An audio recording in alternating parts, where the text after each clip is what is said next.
All right. How game reviews affect your perception. Hey there. Before we get started, quick reminder that part 2 of the backlog video is coming next month. I hope you're ready. Let me knock out Oh this word shit. from our sponsor real quick, then we'll get the show started. Thanks to Opera GX for sponsoring this video, and thanks for being the browser that I genuinely use every day. If you haven't heard, Opera GX is quite simply the browser for gamers, Bro, and I it is gotta get this. absolutely free. I'm going to tell you about a few of the features that it comes with, but just know that it's maybe this much of what you can actually do with it. Bro, Shadow of the Colossus. I gotta go back and play this, dude. This game was so good. I think out of all the games that I played, I think I have played either this game or was it Assassin's Creed Black Flag the most in terms of like replays. And I think it's about due for like another one for Shadow of the Colossus. For starters, you have access to something called GX Mods, which basically takes a bland everyday browsing experience and breathes a little life into it. You like Near Automata? How about some new colors and a new Oh background? shit. Here's what moving over buttons and opening new tabs sounds like. Even your typing sounds change. What about that Hollow Knight Oh, that's mod? pretty cool. That might be the one. Go ahead and download Opera, play around, there's a ton to choose from. My favorite feature by far is the GX Corner, which I use quite a bit actually. It aggregates all future game releases here, and they've even added a bell to each one so that if you want to click and be notified on release day, you can. It also compiles game sales here, gaming. You know what's just funny? It just occurred to me that thing, like you download Opera GX for a PC.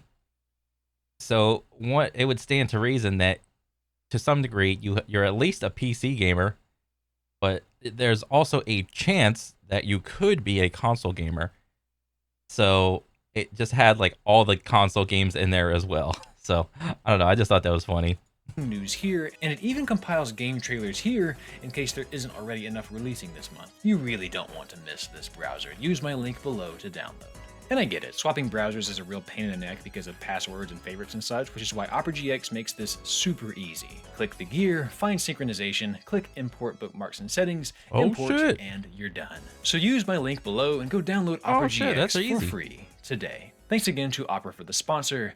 Now let's start the show.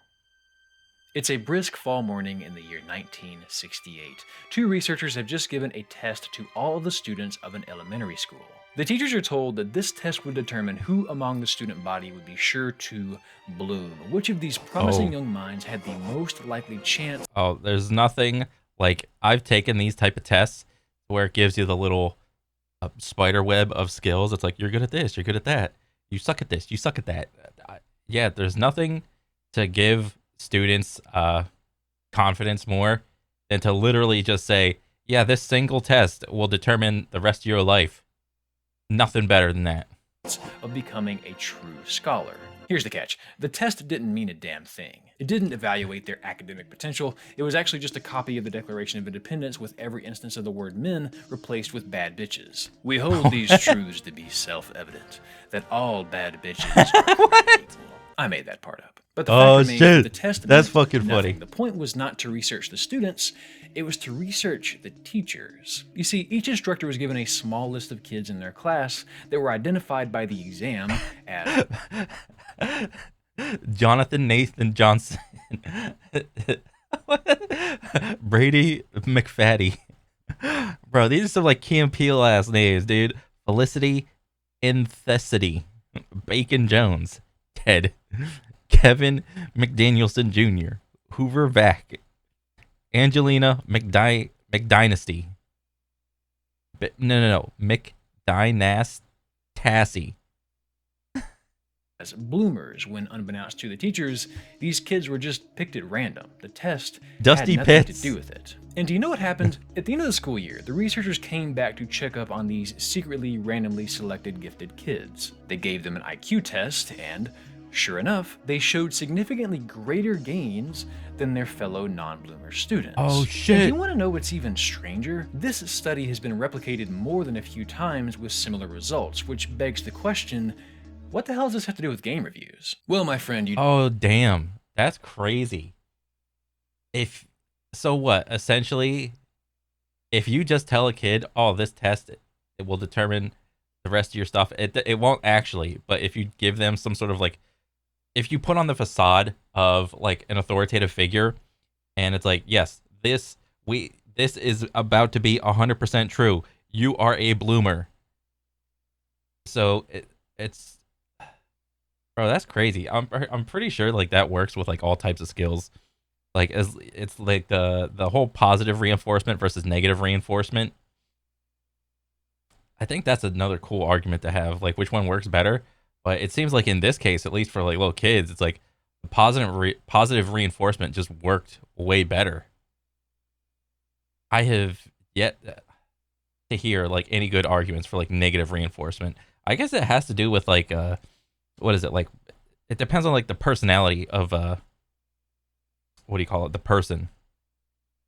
I would probably bet if you have like a more aggressive type person, like a more go getter, probably the the negative reinforcement might work on that one a little bit more. Whereas if you have like a shyer person that needs like a little extra help, like the positive reinforcement would work on that one probably a little bit more. Or who's to say the positive reinforcement wouldn't would work just as well on like on the aggressive person? I mean, I don't know, but I don't know. I think that's interesting.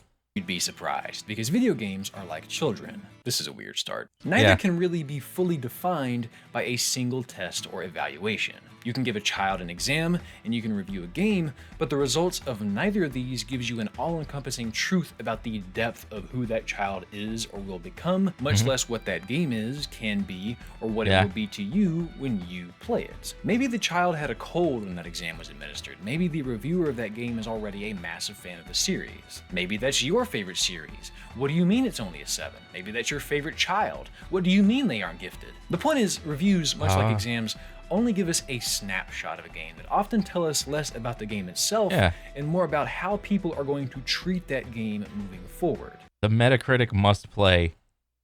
I mean, seldom does this award ever happen. This is like in the rare occurrence that the planets align and that the critic reviews and the audience reviews line up and they're all like 90 plus for any given game, which is a rarity. Not to say that all reviews are bullshit or that they don't help us make decisions about game purchases, they certainly do, but they do a lot more than that, whether we consciously realize it or not. And that's what I want to talk about today. Because as you're probably thinking after hearing that fake exam study, there is far more to the story here. In preparation for this video, I have pored over more studies about reviews than I ever cared to do again. Oh, I've dang. told you about how often... Wait, what is this? How often would you say reviews affect your likelihood of playing a game or watching a movie or show? Let me know in the comments if it affects your enjoyment or completion. Yeah, it 100% affects me. For sure. Like, I don't know. Like, when I was younger, I didn't really watch reviews and I just watched a show or a movie and just was like, oh, okay, it is what it is. And a lot of the times I was just content because I had no frame of reference for the movie or show and what was good storytelling and what was bad storytelling, what was fan service, what was sexist, what was misogynist, and so on and so forth. But as I get older, I tend to be more selective with the shows I watch. And I mean, like in modern day shows and shit, it's like the show is damn near leaked by the time it what do you call it? It releases because, you know, there's people like leaking like, "Oh, look at this scene, look at the characters all dressed up and so on and so forth. This look at this person in makeup, look at this person in costume." I mean, like the Snow White movie isn't even out yet. Yet there's been so many leaked pictures of it and what's going on with that thing. So it's like I don't really want to waste my time anymore with watching. I don't know, maybe my taste has like grown differently than when I was a kid. So I don't know, there's that as well. So I don't know, there's a bunch of different things that to take into account really. you rely on reviews, and I have used reviews far more often than I like to admit for the past year as I've been navigating this whole gaming backlog project that all comes to blows next month. It has not all gone to shit. Relax. And I have compiled all of this here to present to you in an interesting manner today. So without further ado, let's talk about reviews. I should not be doing this professionally. Yeah, you should.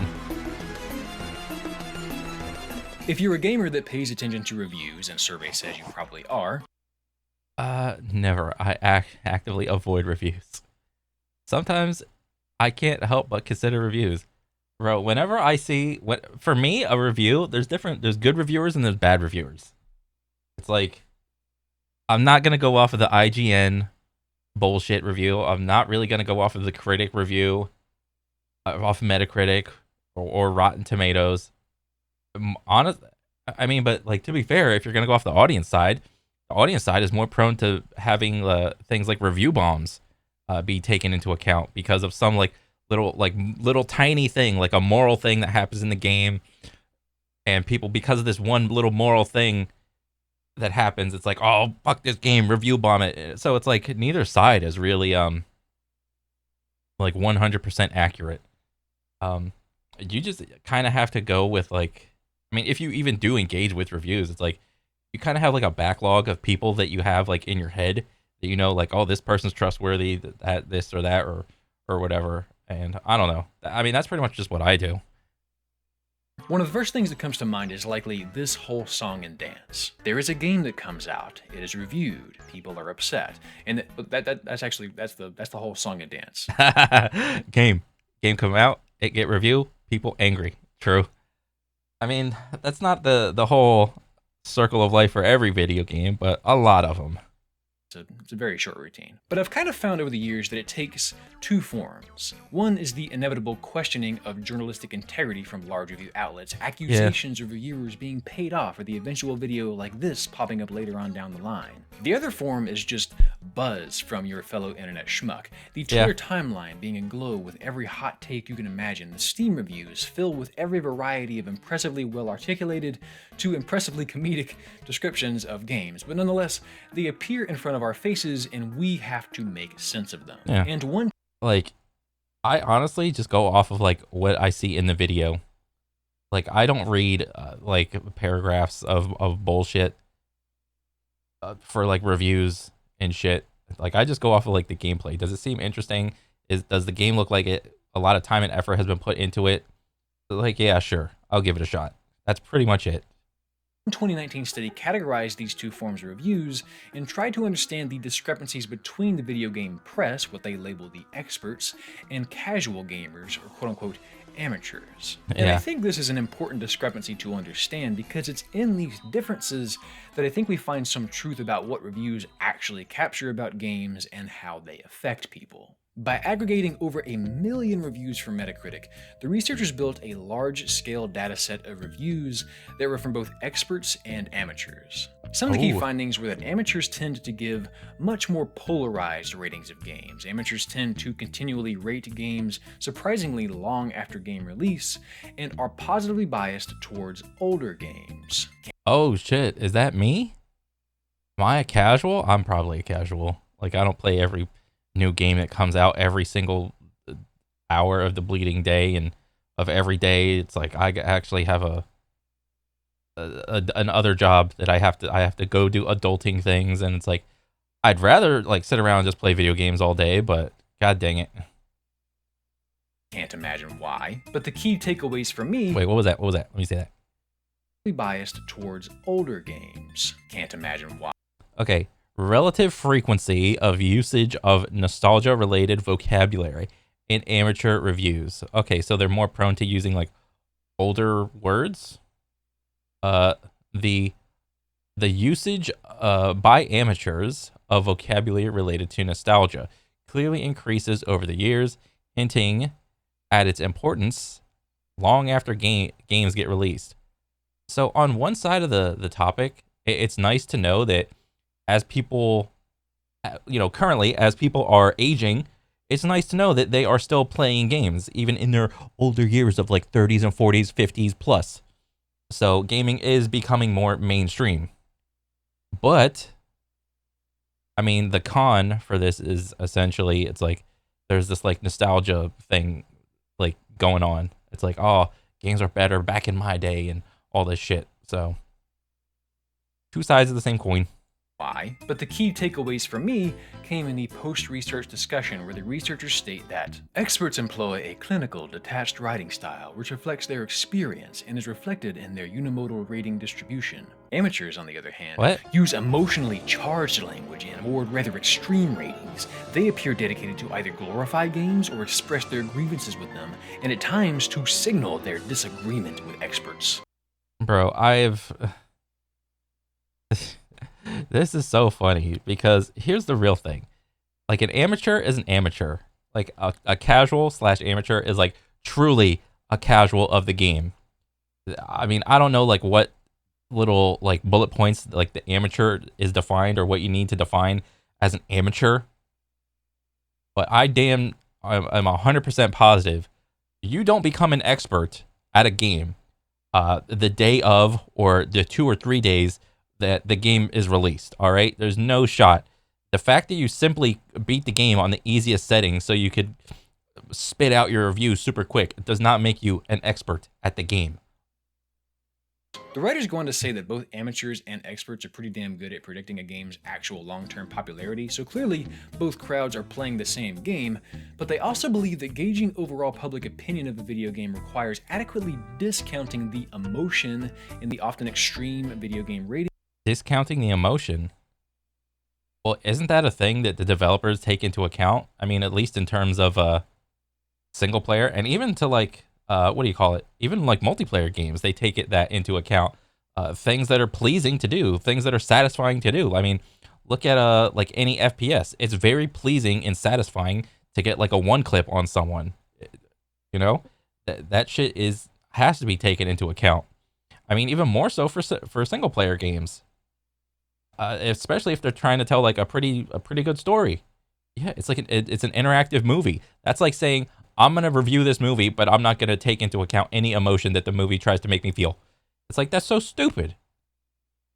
Ratings and reviews by amateurs to distill actionable feedback for developers. In other words, both crowds tend to agree, but there is a portion of the amateur crowd that takes this really personally, and that's Shit, that might be me. Am I the amateur? something that's rarely found in expert reviews. For some folks that do write amateur reviews, whether they be properly done here or hurriedly done here, I think we can all agree that sometimes there is a bit of actually at play. Actually, wait, what? What did I say? That sometimes there is a bit of actually. This guy is delusional AF. Prey is an incredible experience. IGN also gave Alien Isolation a 4 out of 10. Okay. Especially if a respected reviewer didn't see things your way in regards to a game release you've been salivating over for months. And I think this is a big reason for the outliers, why there is so much more variance in amateur reviews. Really? Oh yeah. So all the experts give games like 7s and 8s. Yeah, get the fuck out of here. Yeah, like that's helpful. Since the expert Wait, let me go back. Let me see. Over for months. And I think this is a big reason for the outliers, why there is so much more variance in amateur.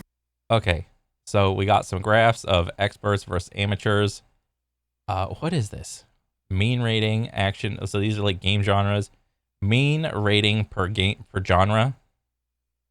So amateurs ranked games a little bit lower, and then experts ranked games a little bit higher.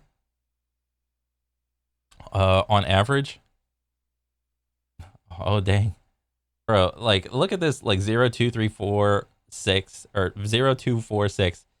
All games are either 7s or 8s. Or a little bit under. It's either a 7 or none of them are 6s, they're 6.5s. Those are the only two ratings. It's either a 6.5 or a 7. This is such a meme, dude. Like, what is this chart? Okay, let's look at the next one. Mean rating. Mean rating per developer of experts versus amateurs. Let's see. Bethesda, BioWare, Blizzard. Capcom. This chart might as well be who are the paid shills and who aren't, or who are the paid shills and who's review bombing. That's might as well what this chart might as well be. Mean rating per developer. So experts think Bethesda is about an 8. Amateurs think it's about a 6. Dang. Experts think BioWare is a little bit above an 8. Ooh. Blizzard. Oh. Megan Fox. I bought Diablo 4 because I saw Megan Fox. Oh. Let me see. Capcom. It's about the same, more or less. What is this? EA. Oh, damn. Look at this again. Per developer. Who's okay? All the developers, according to the experts, are about an 8. Dang, dude. It's either an 8 or it's not an 8. What a polar. All developers are an 8 or about an 8. Praise be, video game developers. God forbid we criticize them. Jeez. Sledgehammer. Oh boy, I don't even want to touch that one. Okay. Let me see. Mean rating per platform. How do you just rate a platform? This has to be done in like retrospect. So what are we doing? We're taking into account some video game console or a PC, and we're looking at the entirety of their library, is I would guess like what we're trying to do, and figure out like how many good games were occurred on this console, how many good games occurred on that console. So let's see. We got the experts. Nintendo DS gave it about a 7. The amateurs gave it a little bit over an 8. Okay. Main rating per platform. Okay. I think this whole fucking chart is ridiculous. Like how good a platform is. It doesn't matter because all these occurred in the past. Like, what are we trying to do here? This is like a fucking. It might as well be like a goddamn tier list of like what is your favorite console? What do you guys think? Blah blah blah blah blah. Okay, PC. Experts love PC at a 7. Ooh, average. 7's average, guys. Amateurs don't really like PC. They gave it a little bit over a 6. Oh dang, big discrepancy. Ooh. Like the only 5s I see are like from the amateurs, and it's like, what is it? They occurred in the developer like chunk chart. Like these graphs are like hilarious. Okay, mean ratings of genres, developers, and platforms of games, with most reviews by both experts and amateurs. In this and all subsequent figures, where applicable, error bars indicate bootstrap 95% confidence intervals, many of which are too small to be visible, although genre preferences appear more universal than platform, and especially developer ones. Wait, what is that? Although genre preferences appear to be more universal. So genre is universal. That's like the most truest one. Than platform, and especially developer ones. So this is probably like the most true one. This is probably like the next most true one. And this is like the chart where it's like we see who the paid shills are and the review bombers are. Yeah, that's what that says to me. And that's funny. Oh, okay. All blah, blah, blah appears. Preferences appear more universal, but especially we observe significant differences in all of them. Really? Significant differences? I mean, this one, it's not too significant, dude. I mean, I know this is like just a study or whatever, but like with all these like 6.2s, 7.1s, and all this shit, it's like, and you give the game a rating out of like a 10 point whatever, it might as well be like from a 0 to 100. Most games probably land within like a 60 to 80 range. That is what I've seen for the most part in my time of like living and playing games and all this shit. Remember, I saw a lot of reviews on Game Informer, like when I got the magazine from GameStop and shit, when I had that little subscription thing. Like I would be super excited to get that little monthly magazine with like the huge cover art. And before even they had the 2-page open up cover art, I had the Game Informer magazines before before that, where it was just like a big chunk of like impact lettering, and it was like a thing on the front and like some ads on the back or whatever. I don't remember. But yeah, like I would try to flip to like the review section, and it would all be like 6, 7, 8, maybe a 9. Seldom would there ever be a 10. It's like, how is this helpful? Amateur reviews. Since the expert reviews come out first, I think it often leaves the rest of us in a reactionary state. If you play a game after seeing a review, your experience with that title is predicated by that review. And so naturally, you're going to either agree or disagree, typically a little more extremely in one direction or the other as you attempt to process what you played. What you have to be careful about is a Self-fulfilling prophecy. One of the silliest things about video game reviews is that we try to assign a neat little number to them or a star rating that is supposed to sum up at a glance how good it is, just like we would do for the staples around the block. But unfortunately, all the intricacies of Starfield cannot be summed up as easily as the poor customer service Cherry got a month ago. Now, Wait, what is it? What did I say? All the intricacies of Starfield cannot be summed up as easily as the poor customer. All the intricacies of fucking Starfield can be simplified in like a notepad. Like, it's that easy. Rude person at door and waited minutes before someone came to the register. 2 star. Service Cherry got a month ago. Now, of course, many game reviews do carefully describe these intricacies, but we all know damn well we've all been guilty of just checking these numbers and then going about our business. So many games these days are nearly... I think I kind of have done that in the past. I don't remember. This happened like when I was in my like teens, like when I was getting those Game Informer magazines or whatever. Living, breathing worlds that will be a different experience for everyone who plays them. And yet we continually try to crunch all of this down to a single quantifiable value because, admittedly, it's a good conversation starter, but it's also neat. 8 is fair. This is a masterpiece. 8, 9, 7. 7, 8, 9, 7, 8, 9, 7, 8, 9. And gives our minds a quick, readily understandable metric that we can use to make... Yeah, all these reviews, what is this? I don't know what website this is. But if it's a 7, it's average. 8, it's like pretty good. And 9 is like, you gotta play it. And 10s are like, everybody, like the planets have to align for a 10. So there might as well be like a 1 to 3 type of deal. Or like a 1 to 4. Like a 1, 2, 3, 4. Like a 1, you do not buy, which would be like a 7. A 2 would be like yeah, it's good enough. I can recommend this. And that would be like an 8. And then a 9 is like, yeah, man, if you like this, you gotta play this. Like this would be like the 3. And then 10 is like, this is like a game of the year type deal. Make a judgment call. Should I buy this? Should I put a ton of hours into it? Is it worth replaying or 100%ing? A review score gives us a reference point to begin making evaluations with, just like the fake exam results did for the teachers in the Bloomer study. Let's talk about why those kids that were randomly labeled as gifted grew so much more. Upon receiving the IQ results at the conclusion of the study, the researchers asked the teachers if they treated... Bro, Bacon Jones. Bro, when Dragon's Dogma 2 comes out, I'm about to name my guy Bacon Jones.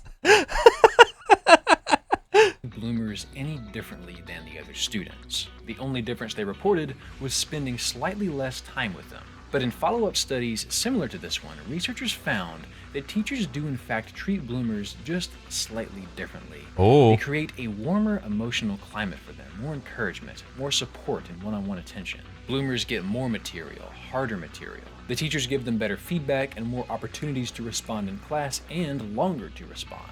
In a nutshell, the expectation that these kids are going to be smarter creates a self-fulfilling prophecy where teachers ensure that their preconceptions become reality, which is something that doesn't happen if... Why don't we just do that with all the kids?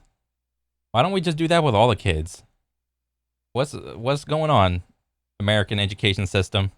if there are no preconceptions. And look, if you think I'm saying that us consuming reviews for games is just like teachers consuming advanced aptitude tests for students and that our perceptions of those games are entirely molded by our expectations, then yes, that's exactly what I'm saying. If a game has dazzling reviews, you might give it just a little Ah, bit more leniency than you would oh, if that exact same game was surrounded by negative noise. And the reverse oh, that is actually, I don't know, because I mean, yeah, that's probably true, but I haven't really engaged in like Metacritic or Game Informer or IGN reviews really.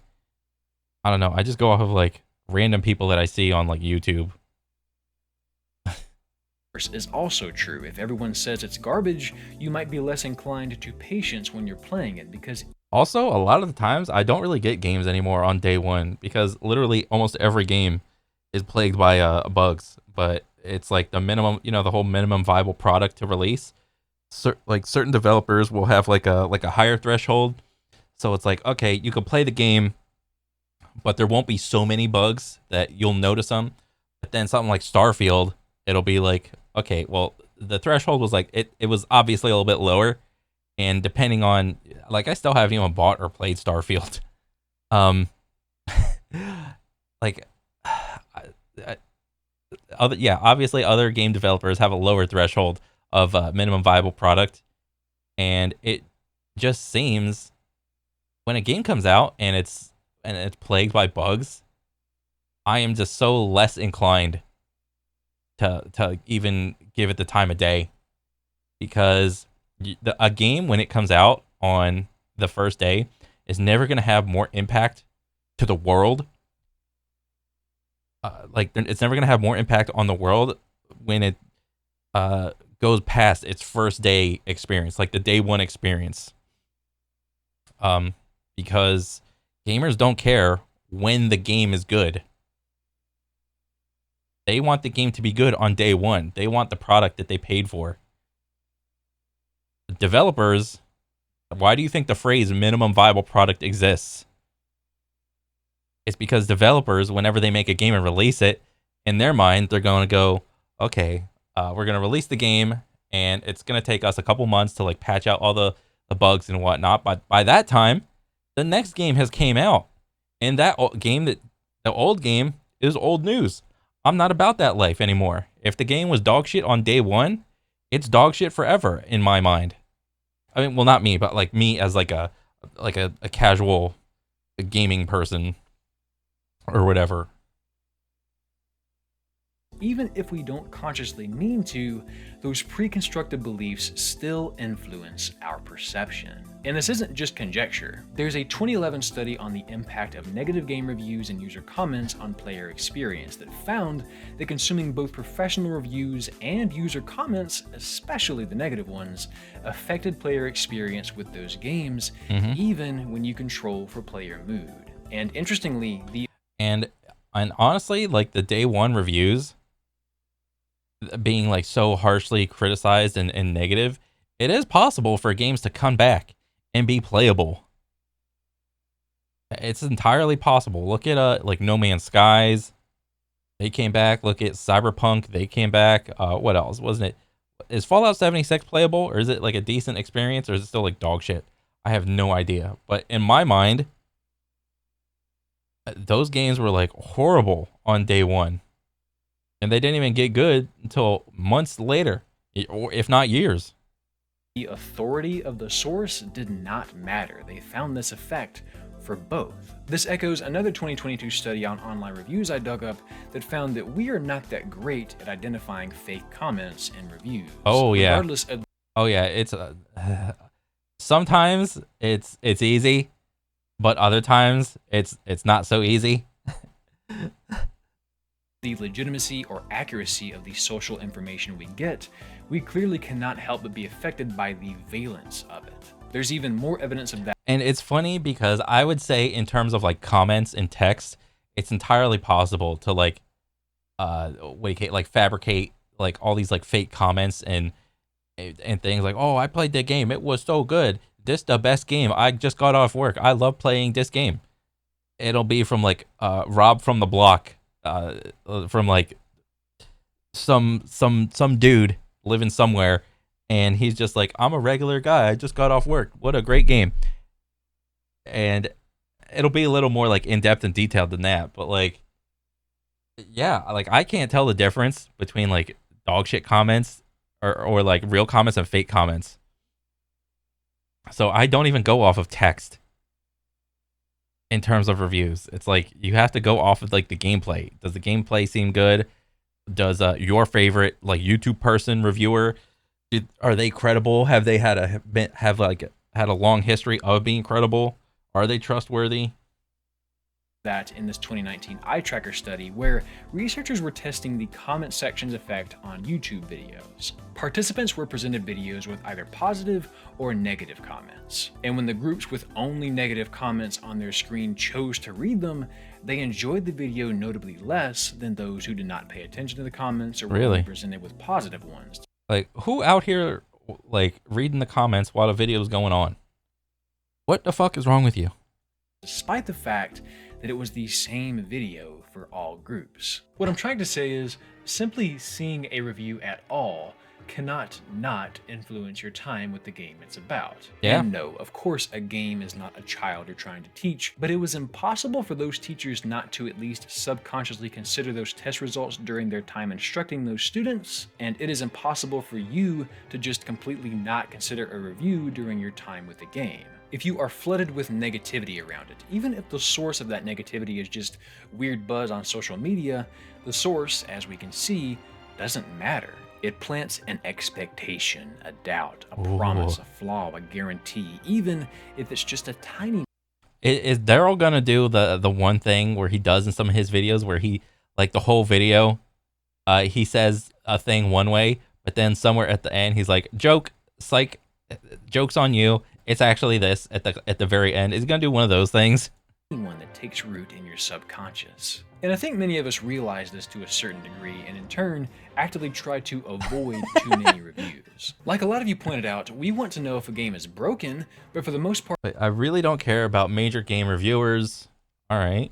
But I do like looking at user reviews that talk about specific issues with a game, progress killing bugs and such. Oh, that's fair. I mean, because a person doesn't really, like a regular person doesn't really have an incentive to do a good or a bad review. They just tell it like it is. Like, hey, I got up to this point and there was like a fucking, a glitch that I had. And from that point, I was either going to play the game again or I decided not to play the game. And so for this reason, I gave it this review. There's no incentive. Reviewers have an incentive to give a certain review. Or at least they have an incentive to give like a positive, a more pleasing review. Because it's like, oh, what's going to get more clicks? They got to get the first clicks, the day one clicks. They got to get the clicks, man. It's all about clicks. It's all about the money. Yeah. Many of us find that it's much more of an enjoyable experience when we form our own opinion. I tend to prefer going into media knowing as little as possible. Yeah, I wish I could. Aside from maybe whether or not it was generally positively received. Yeah, but what if you're watching like, what if you like played Halo 1, 2, 3? What if you played like all the Halo games and then you're super excited to see the Halo show on Paramount and then all of a sudden you watch it? What are you going to think? Huh? Master Chief taking off his helmet, putting it on, taking it off, putting it on, taking it off. And then all of a sudden we see Master Chief having sex with like aliens and shit. We see Master Cheeks. Then what? You see Master Chief digging a hole with a shovel. Oh yeah, that's what I want to see. I want to see Master Chief digging a hole with a regular ass shovel. I like to let the piece of media speak by itself first and draw my own conclusions. Oh, that's fair. How much I'll enjoy it and how much time I will dedicate to it is entirely dependent on the personal experience I had with that piece of media. Yeah. opinions with as little Unbiased. information as possible. If the buzz is that it's good, but we don't know exactly why, that's just enough for us to give it an optimistic go, and it's how a great many people find hidden gems. But again, many of us are well aware that reviews strongly affect our time with games, Yeah. leaving us in the same shoes as those teachers. Expectations mold experience, and there's Masterpiece. oh yeah, we need a counter argument, don't we? Yeah. What if those kids were taught by the people that hate The Last of Us Part 2? What if they got those exams back and said, bullshit! This child is far from a 10 out of 10, and I refuse to acknowledge that it's canon. I'm really stretching the limits of this metaphor. Do Yeah. you think these kids would have had the highest IQ scores at the end of the year? Probably not. In fact, the Oh. teachers would have likely acted in such a way that confirmed their opinion, an opinion that is in direct conflict with the scores that were given. So if you've ever seen a low review score for a game, really didn't want it to be true, and then you felt like that game was actually fantastic when you finally played it, your preconceptions from that review were likely still affecting your time with it. The only difference is it was sort of a self-defeating prophecy. You didn't play the game to enjoy it. I would really have to go back into my own personal history and figure out if I've done this. Like, I bought a game, or like I saw some reviews on a game and didn't care about them, and I went ahead and bought the game anyway. I don't really know if I've done this. I probably have. Yeah, this is like I don't know. I don't know. Or see it as it is, you played it to right a wrong, make a point, fulfill your own prophecy. You played it looking for evidence to the contrary, being more critical than that reviewer was, being more forgiving than that critic was. In that moment, you were an outlier. Discounting the emotion in often extreme video game ratings.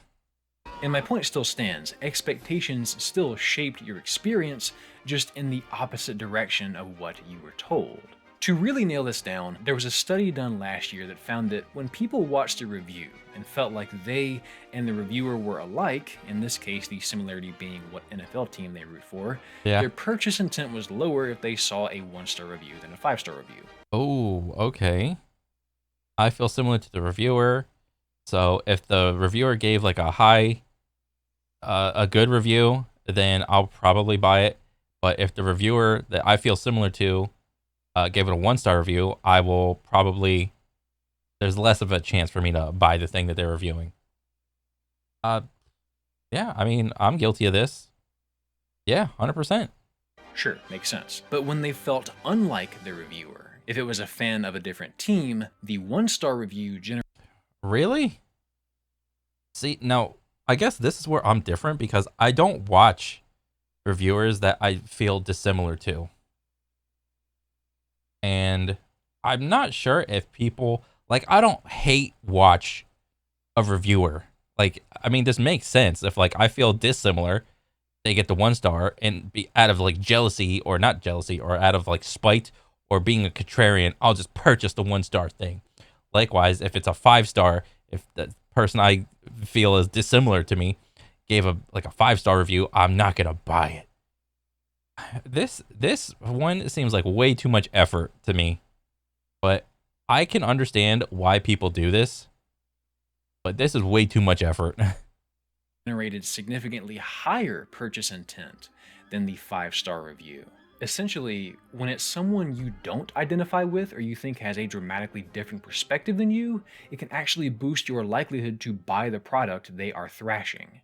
And there will obviously always be disagreements about reviews, right? That's what makes them good conversation starters. There will always be buzz you don't get. There will always be hate for a game that you feel is wildly unwarranted. The point of me talking about this is not to say that people are just disagreeing to disagree. It's that it's impossible to consume reviews or buzz about a game and it just not affect how you see that game moving forward. And that's not a bad thing. We're social creatures. We want our thoughts to be compared to others, and that's evidenced by a lot of the comments I received saying that many of you actually check reviews for games after you play. I did a poll on Twitter.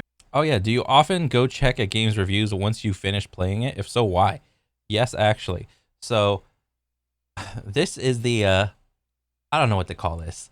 Maybe it's like this is either the what you use the self-fulfilling prophecy thing, to where I played the game, I thought it was good. Let me go see what everyone else is saying about this game. Hopefully it's good. There's that side of me, but then there's also the other side of me.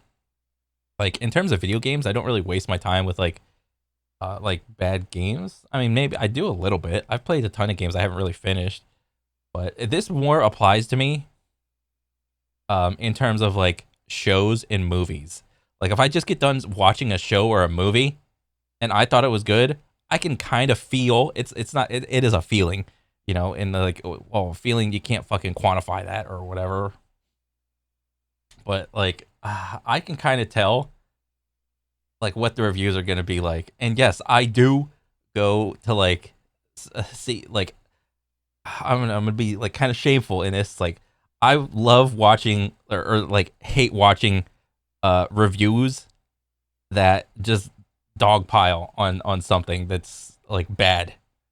I find the reviews to be even more entertaining than the actual thing I watched. And I'm kind of shameful to say that I do this, but yes, because I'm not like me personally. I have no incentive to like go make content about a movie review and shit on it and what I thought was good or bad about it. But goddamn, I love enjoying like watching people shit on a thing. All right, that's entertainment to me, dude. And 2/3 of you admitted to doing exactly that because you want to see if your opinions are right. I'm so happy someone actually said this. But Oh there yeah, is a kernel of yeah. I need to have my opinions validated by other people on the internet. truth to that notion. A lot of times we want validation that we weren't the only ones that enjoyed playing. What did other people like? What did Or on the opposite side, I need to be validated that what I think is correct. I thought this movie was bad. Let me go see the reviews. Other people have to think this movie was bad. Oh, everybody thought the movie was bad? Okay, great. I think I'm right. I'm good.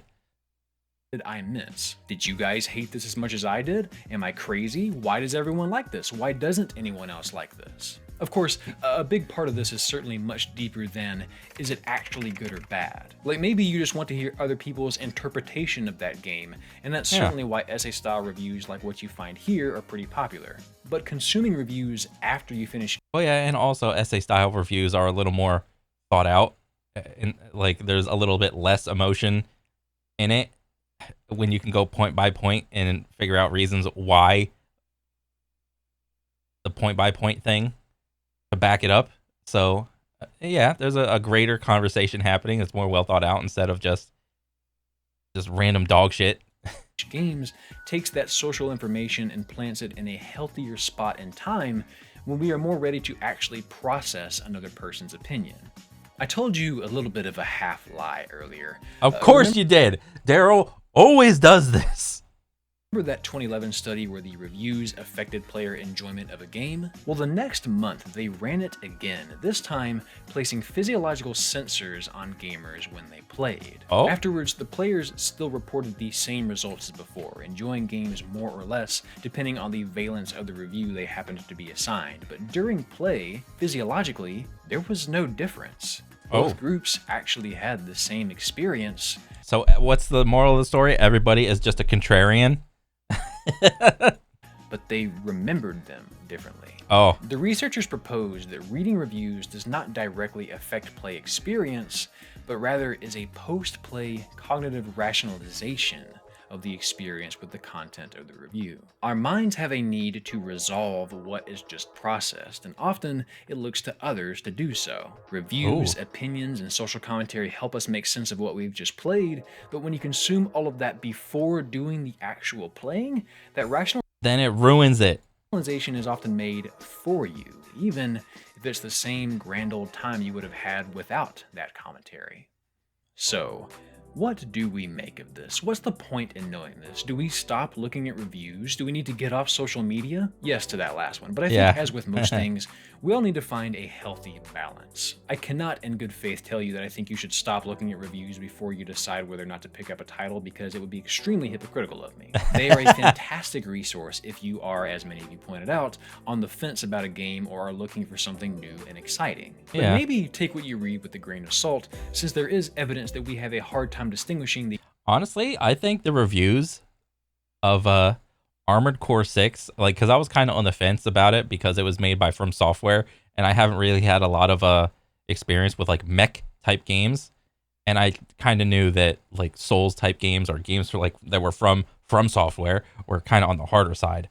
But god dang it, if those reviews weren't like all gleaming, I was like, god dang it, I want to try this game out. The movement looks good, the gameplay looks good, so I was like, okay, let's just go get it. And I don't know, it worked for me. The quality of what we read before we've played. Find a source you trust and be aware that there are emotionally charged outliers out there. Remember that even if you try to ignore them, simply seeing them in the timeline or on a review board will mold your time with the game ever so slightly. So maybe if it's a game you're excited to try, stay away from social media the week or so before it comes out, and then gauge opinions once you're done. That's fair. The point of this was to simply say that reviews affect you more than you think. I mean, you say that to stay off social media, but like in practicality or in reality, what do people do? They're on fucking social media regardless of what they should be doing, trying to consume content before the content even came out. Even if you don't talk about it, there's probably a game or two out there that you really like or would have liked that other people have convinced you is actually bad. Or maybe it's vice versa. You don't actually like it that much, but it's still a masterpiece though, somehow. Expectations are unshakable in some ways, but I think that being aware of their effect on you can help you better understand how to manage them and get the most out of reviews. We can't play anything in a vacuum, but don't let too many other opinions get in until you're good and ready. Just go play that shit, baby. Enjoy yourself. Or hate every second of it. It's up to you. Just make sure that it really is up to you.